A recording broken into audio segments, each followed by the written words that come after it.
For Buckeyes Now on Sports Illustrated, I'm Brendan Gulick. Welcome back to our continuing coverage of Ohio State football.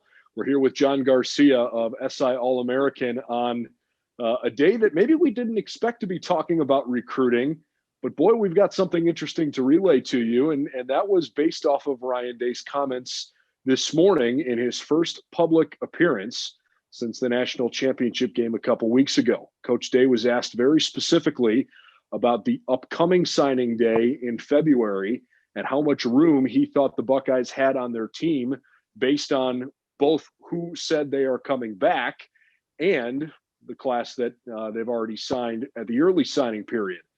And John, the big news here is that he was pretty straightforward in saying, we think we have room for one. Well, there are two guys that have been very much on Ohio State's radar here, and I would imagine that this could get interesting here the next couple of weeks. There's no doubt about it, Brendan. When you're talking about a couple of SI 99 prospects extremely high on the Buckeyes and unsigned, it means even in the best case scenario for OSU, one of these two is left out. And by the two, we're referring to JT Tuimoloau, the defensive end, edge rusher out of the state of Washington, and then California linebacker Raesjon Davis, former LSU commit who we thought was pretty much down to USC and Ohio State.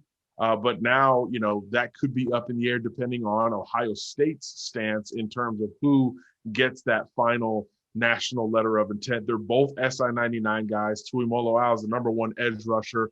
Davis is a top 5 linebacker at his position. So it's really a pick your poison on both ends of this scale. And I'm pretty fascinated to find out how everything does play out over the next few weeks, because at one point we probably envisioned both of these guys in Ohio State's number 2 recruiting class. And obviously now that won't happen.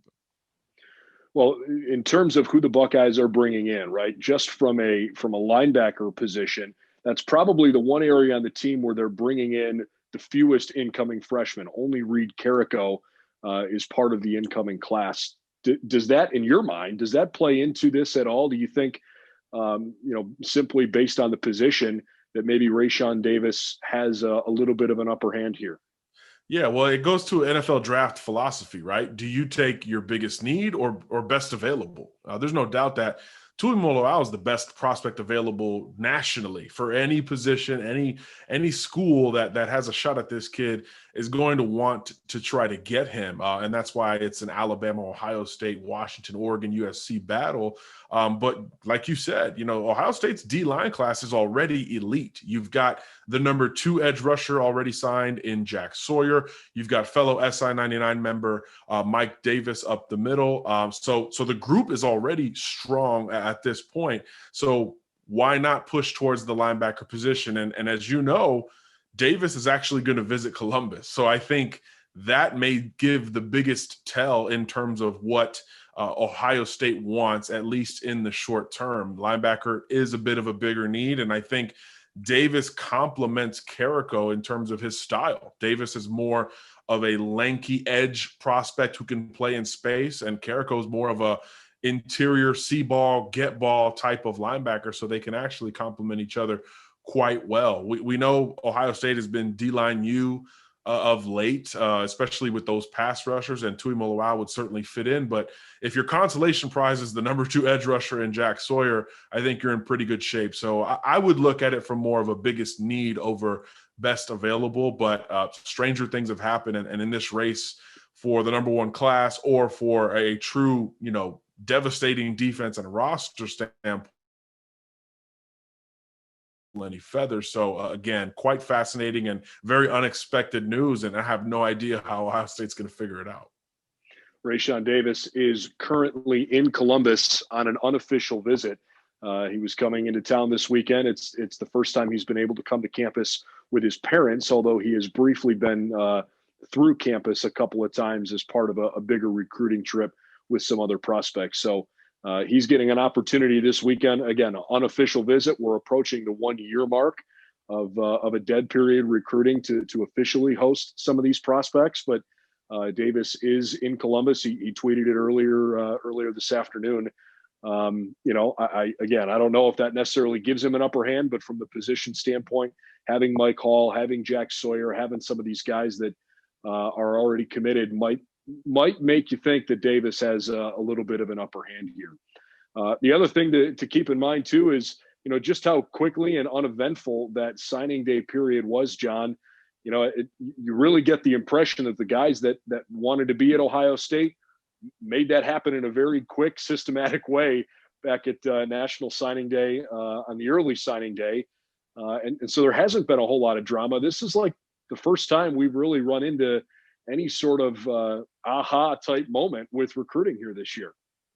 Yeah, and it's really it's a good problem to have. I think the very basic reasoning is, hey, more guys stayed than we expected. So that is typically a good thing, because you're talking about experienced players who are already immersed and veteran like in that Ohio State system. So it is certainly a good problem to have, but there is a sense that they're going to end up with one of these guys, which means they're going to add another SI-99 prospect, which means they'll have a dozen in this class of 2021. Alabama is the only program that has a chance to have more, but right now both Ohio State and Alabama, the number 1 and 2 classes, are sitting at 11 SI-99 prospects. So the chance to get that to a dozen seems pretty likely for OSU. And obviously, if you track the visits, Davis makes a bit more sense. But both are national battles that Ohio State is probably sitting at number 2 or 3 at worst for either prospect. So it's kind of a win-win situation. You bring back a little more experience than you expected, but you still are going to bring in another SI-99 elite instant impact potential type of prospect, regardless of which one inks with Ohio State. And we should clarify, Ryan Day didn't say they were definitely signing either one of those two guys or any other prospect either. He just made it clear that they think they only have room for one more on the roster, which is probably in part due to the fact that Chris Olave, Thayer Munford, Jeremy Ruckert, and of course, All-American defensive tackle Haskell Garrett have all decided to come back for next season. John, appreciate your time. We'll follow this closely. Sounds good.